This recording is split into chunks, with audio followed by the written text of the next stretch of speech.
네, 안녕하세요. 테슬라 투자로 은퇴하기 아트라운TV입니다.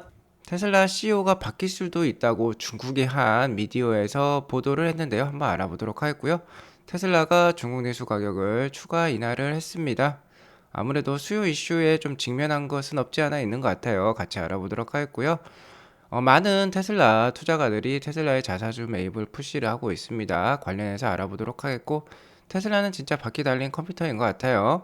자, 오늘도 인사이트 가득한 소식들이 많으니까 시청하시기 앞서 구독과 좋아요, 알람 설정 꼭 눌러주시기 바라겠습니다. 3대 지수 현황 간략히 살펴보고 가도록 할게요. 자, 어제부터 월가에 굵직굵직한 기업들의 CEO들이 내년에 미국 경기 충분히 침체될 수 있다라고 경고를 하고 있는데요. 자, 이러한 코멘트들이 최근 기술적 저항을 맞은 S&P 500 지수의 하락과 함께 어느 정도 어우러지고 있는 모습이다라고 볼 수 있을 것 같습니다. 10년물 국채금리랑 유가 역시 이렇게 하락하는 모습을 보여주면서 이런 월가 전문가들의 예상을 좀 뒷받침해주고 있는 모습인 것 같아요. 아무래도 경기 침체 상황에 맞닥뜨리면 금리도 떨어지고요. 유가도 떨어질 수 있기 때문에 그러한 것들을 지금 어느 정도 반영을 하고 있다라고 볼 수 있을 것 같습니다. 하지만 주가라는 거는 경기에 선행하기 때문에 경기가 어느 정도 바닥을 쳤다, 리세션이 확인이 되었다라고 하면은 그때부터 또 주가가 반등할 수 있는 것이죠. 자, 미래의 주가 움직임은 그 누구도 알 수 없는 것입니다. 자, 그렇기 때문에 뭐 향후 5년, 10년 동안 전도 유망한 기업에 좀 투자를 집중할 필요가 있겠다, 포커스를 맞출 필요가 있겠다라고 저는 아직도 생각을 하고 있고요. 오늘 장 전반적으로 부진한 모습을 보였던 건 푸틴의 발언에도 기인을 한다라고 볼 수 있겠는데, 푸틴은 어제 한 회의에서 지난 12월 5일에 러시아 내 군사 비행장이 폭발하면서 3명이 숨졌는데요. 이게 우크라이나 드론의 소행인 것 같다라고 얘기를 하면서 외부 세력이 러시아 본토를 공격한다면, 그리고 러시아 동맹 세력을 공격한다면 뭐 핵 사용도 감행할 수도 있다라고 핵전쟁 위기를 고조시키는 발언을 했어요. 이러면서 시장에 어느 정도 불안감을 또 제시한 것으로 판단이 됩니다. 아무튼 저는 계속해서 지속되는 시장의 기술적 하락세 모습을 보이고 있다라고 판단하고요. 12월 중순에 있을 CPI 지수 발표가 아직도 중요하다라고 볼 수 있을 것 같습니다. 오늘 나스닥이 한 0.5% 빠지면서 나스닥의 대형주 중심으로 하락이 어느 정도 나왔고요. 테슬라는 3% 넘는 하락을 보여주었습니다. 다우는 상대적으로 선방했기 때문에 이 밑에 있는 영역들은 좀 더 초록색을 띠고 있고요. 특히 헬스케어라든지 컨슈머 디펜시브 이런 영역은 좀 더 나은 모습을 보여주었어요. 아무래도 경기 침체 상황에는 경기에 민감한 업종도 에너지라든지 컨슈머 시클리컬 이런 경기 소비재라든지 이런 것들이 좀 안 좋은 모습을 보일 수 있는 것이죠. 나스닥 일봉 차트를 보면 다시 한번 지속돼서 제가 제시해드렸던 1500에서 11230의 박스권 안으로 들어온 모습이고요. 두 번의 121선 돌파 시도가 있었지만 실패로 지금 거듭난 모습이긴 합니다. 다만 지금 만 한 900선에서 이렇게 작은 박스권 1900에서 11,500 사이의 작은 박스권을 만들어낼 수도 있는 거니까 아무래도 내일장이 좀 더 지켜봐야 되는 순간이다라고 볼 수 있을 것 같고요. 내일장에 좀 반등이 나온다면 정말 1900에서 11,500의 작은 박스권이 새로운 모양으로 제시가 될 것 같고요. 오늘 하락을 통해서 0.51% 나스닥이 하락하면서 11월 30일에 파월이 이제 기준금리 인상 속도 완화시킬 수 있겠다라는 발언하면서 4.4% 장대 양봉이 나왔었는데요. 자, 이러한 상승을 모두 반납했다라고 볼 수 있을 것 같습니다. 아무튼 계속해서 저도 1500선 정도를 지지라인으로 제시를 하면서 현재 많이 하락한 성장주들 좀 지켜보면서 투자를 이어나갈 필요가 있다라고 저는 생각을 하고 있고요. S&P 500 차트 주봉 차트를 봤을 때 이렇게 상단에 추세선을 그어보면은 저항에 닿으면서 지금 음봉이 나오고 하락한 모습인데요.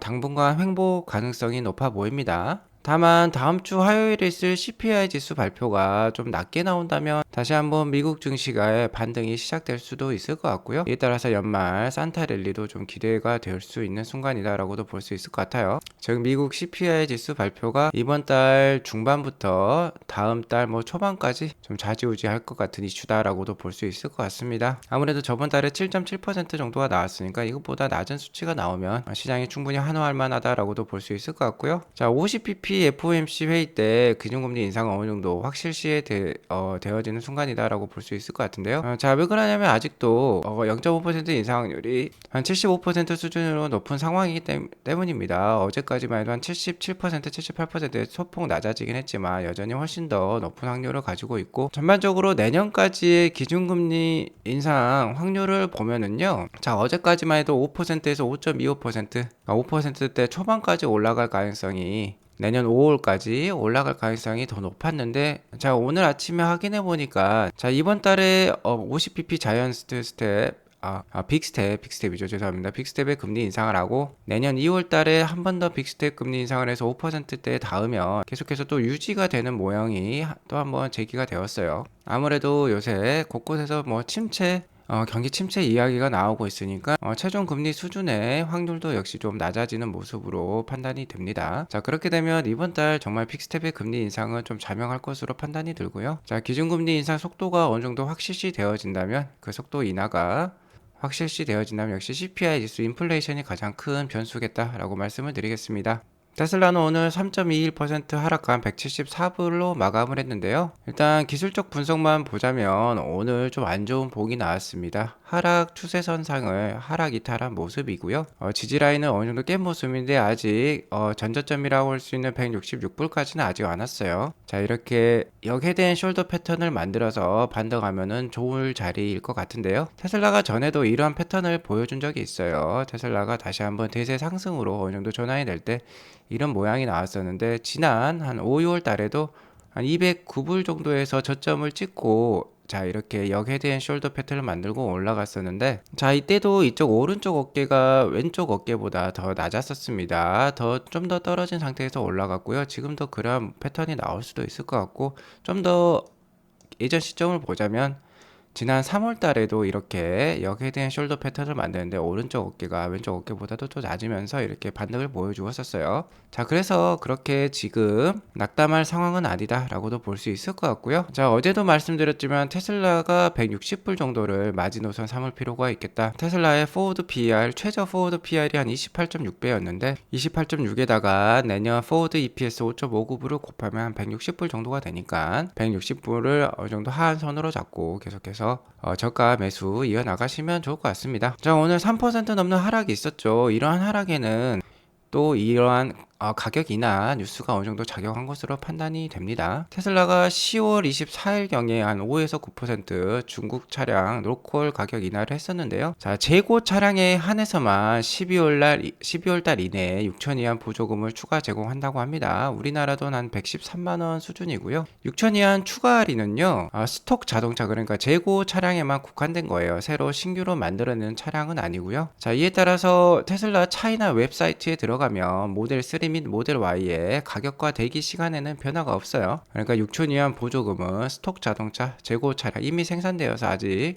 판매되지 못한 차량에만 한한 것입니다. 아무래도 최근 경기 침체 상황 등 이런 것들로 때문에 고객들이 차량 인도를 딜레이 한다던가 취소할 수도 있는 거니까 재고 차량이 남는 것이겠죠. 어쨌든 이런 뉴스는 좀 안 좋은 시그널이라고 볼 수 있겠죠. 오도가 충분하다면 가격 인하를 제공할 필요가 없기 때문에 그 정도 생산량 대비 지금 연말 오도가 좀 딸리는 것으로 판단이 됩니다. 아무튼 이번 가격 인하는 재고 차량에 한한 거니까 그렇게 큰 영향력이 없을 수도 있을 것 같고요. 아무래도 이러한 가격 인하는 최근에 보험 보조금이 11월 달에 8,000위안까지 제공했다가 12월 달에 4,000위안으로 감소를 했어요. 그러니까 테슬라 차량을 구매할 때 테슬라를 통해서 보험에 가입하면 전월에는 8,000위안의 보험료 할인을 제공했다가 이번 달에는 4,000위안으로 감소를 했거든요. 자, 그러면서 12월 달 초순 들어서 기가 상하이 로컬 판매량이 11,670대 정도로 지금 줄어들었습니다. 지금 보시면 11,000대, 14,000대, 16,000대까지 올랐다가 보험료 할인이 줄어드니까 이렇게 차량 인도량이 좀 줄어들었거든요. 자, 이를 타겟코자 재고 차량에 한해서 6,000위안 할인을 제공하는 것으로 판단이 들고요. 자, 이렇게 되면은 4,000위안 감소했다가 6,000위안 할인을 제공하니까 총합해서는 2,000위안 할인을 추가적으로 제공한다라고도 볼 수 있겠죠. 아무튼 이에 따라서 테슬라의 모델 3, 모델 Y에 판매 가격은 상당히 매력적인 수준까지 떨어졌습니다. 특히 중국에서 판매량이 높은 거는 리어 휠 드라이브, 그러니까 스탠다드 레인지가 되겠는데요. 스탠다드 레인지는 테슬라의 국가 보조금이 있죠. 올해 12월 30일까지 제공되는 이 중국 내 국가 보조금이 11,000에서 12,000위안까지 달하는데, 이런 것들을 다 합했을 때 25만, 27만 이 정도까지 내려왔습니다. 자, 이러한 것들은 모두 딜리버리 약속을 최대한 지키기 위해서예요. 자, 12월 달은 수출보다는 중국 내수 판매에 집중하는 달이다라고 볼 수 있습니다. 중국 내수에 최대한 밀어내기를 해야지 올해 딜리버리 성장률을 최대한 달성할 수 있기 때문에 이렇게 좀 무리를 해서라도 출하를 시키고 있다라고 볼 수 있을 것 같고요. 게리 블랙의 의견에 따르면 이러한 6,000위안에 달하는 할인이 퍼머넌트 될 수 있다. 그러니까 2023년에도 계속 유지가 될 수도 있다는 거죠. 이러한 확률을 제기를 했는데, 아무래도 이번 달뿐만 아니라 내년도에도 생산량은 기하급수적으로 늘어나는데 오도가 좀 딸릴 수 있기 때문에 이런 추가 할인이 계속해서 유지될 수 있다는 거죠. 그렇게 되면 약 주당 0.1불 정도의 EPS 하락을 예상을 하고 있어요. 자, 이렇게 되면 영업이익률로 따지면 한 1.8% 정도 하락이 예상이 된다고 하는데요. 뭐 0.1불 정도면 그렇게 큰 그렇게 대세를 좌지우지할 만한 수준은 아닐 수도 있을 것으로 판단이 됩니다. 어쨌든 뭐 내년 1월 달에 어떠한 정책이 진행이 될지 모르겠는데요. 계속해서 지켜볼 필요가 있겠다라고 볼 수 있을 것 같고, 자, 아무튼 테슬라가 연말에 어떻게든 딜리버리 수량을 최대치를 달성하기 위해서 노력을 하고 있다라고 판단이 들고요. 이에 따라서 트로이 테슬라이크도 4분기 인도량 수치를 좀 더 올렸어요. 자, 기존에는 42만 대 테슬라 총 4분기 인도량을 제시를 했는데 42만 8천 대로 좀 전에 올렸고요. 한 8천 대 정도 올랐죠. 자, 8,000대 정도 오른 수량은 다 기가 상하이 물량입니다. 나머지 프리몬트라든지 베를린, 텍사스, 네바다는 다 똑같은 수량이에요. 보시면 재밌는 게 세미가 이제 15대 추가가 되어 있습니다. 자, 이렇게 되면은 애니얼 그로스, 그러니까 연간 성장률은 딜리버리 성장률이 42.8%에 달하는 겁니다.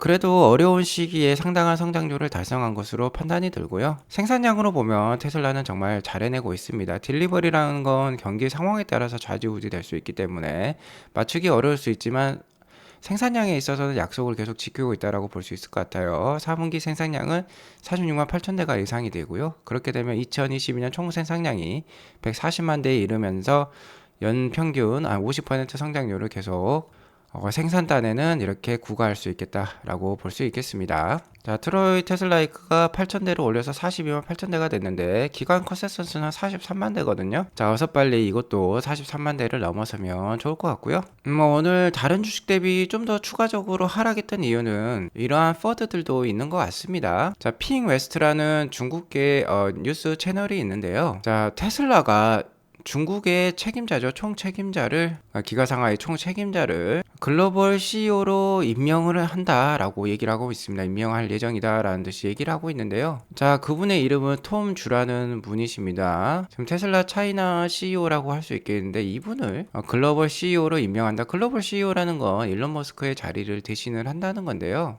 일단 결론적으로 말씀드리자면 좀 터무니없는 뉴스인 것 같습니다. 일단 테슬라의 글로벌 CEO가 되려면요, 전기 자동차뿐만 아니라 다른 것도 잘해야 돼요. 자, 톰 주라는 분은 FSD와 관련돼서도 인발부 된 적이 없고요. 옵티머스 개발과도 관련이 없으신 분입니다. 자, FSD랑 옵티머스, 그러니까 휴머노이드 로봇 만드는 것들은 AI 로봇이죠. 이런 것들은 다 테슬라의 미래의 먹거리인데, 이런 것들에 대해서 기반이 없다면 테슬라 CEO의 자격이 없는 것이죠. 자, 일론 머스크는 글로벌 CEO를 임명한 게 아니라 나중에 트위터 CEO를 고용할 수 있다라고 또 얘기를 했고, 이 핑 웨스트라는 채널은요, 원래 테슬라와 사이가 안 좋은 채널이었어요. 핑 웨스트에서 지난 2년 전에 2020년에 기가 상하이를 노동 착취 공장이라고 보도를 했었고, 테슬라는 이러한 거짓 기사에 소송을 제기했고, 최근에 지난 11월 달에 테슬라는 이에 승리를 했습니다. 법정 소송에서 승리를 했어요. 자, 이렇기 때문에 더욱더 이 핑 웨스트의 기사는 신뢰할 수 없는 것으로 판단이 됩니다. 아무래도 일론 머스크가 테슬라에게 주는 테슬라 브랜드에 주는 어느 정도 가치가 있기 때문에 이러한 퍼드가 오늘 좀 주가 하락에도 작용을 한 것 같고요. 테슬라의 바이백, 그러니까 자사주 매입 소각과 관련해서 굵직굵직한 투자자들이 지속 요청을 하고 있는 상황입니다. 테슬라 개인주주 3위 안에 드는 사람이죠. 코간, 레어 코간. 이분께서도 게리 블랙과 함께 지속 테슬라 경영진에 요청을 하고 있는데요. 만약 15빌리언에 달하는 테슬라 주식을 매입에서 소각할 수 있다면 테슬라 주가가 단번에 200불 이상으로 올라갈 수도 있다라고 지금 얘기를 하고 있습니다. 현재 테슬라는 21빌리언에 달하는 캐시를 가지고 있어요. 뭐 우리 돈 거의 30조 원에 이르는 엄청난 뭐 현금 보유라고 할 수 있겠는데, 여기에 내년에는 더욱더 차량 판매 대수가 증가하기 때문에 30빌리언에 달하는 프리 캐시플로우가 새로 생성이 될 것으로 판단이 됩니다. 자, 그러면 내년 연말에 만약에 자사주 매입이라든지 다른 기타 활동이 없다면 51빌리언에 달하는 현금을 보유하게 되겠죠. 어마어마한 현금이라고 할 수 있겠는데, 이렇게 현금이 많기 때문에 충분히 자사주 매입을 할 수 있을 것 같고요. 만약에 15빌리언을 한다? 그러면 이걸 더한 것에서 15빌리언을 빼면 되죠. 그러면 내년 연말에 36빌리언에 달하는 현금을 보유하게 되기 때문에 자사주 매입 소각을 하더라도 상당한 현금을 보유할 수 있는 테슬라니까 자사주 매입의 능력은 충분히 있겠다라고 볼 수 있겠습니다. 일론 머스크 CEO는 작년부터 계속해서 경기 침체 상황에 대해서 우려감을 제시를 했었죠. 자, 그러면서 빚은 줄이고요. 계속해서 자기 자본 비중을 늘려왔던 테슬라입니다. 테슬라의 해마다 이런 부채 비율을 보면요. 부채가 2018년에는 79%, 자, 총 자산에서 차지하는 부채 비중이 79%, 현재 45%까지 줄어서 자기 자본이 55%에 이르는 상황이고요.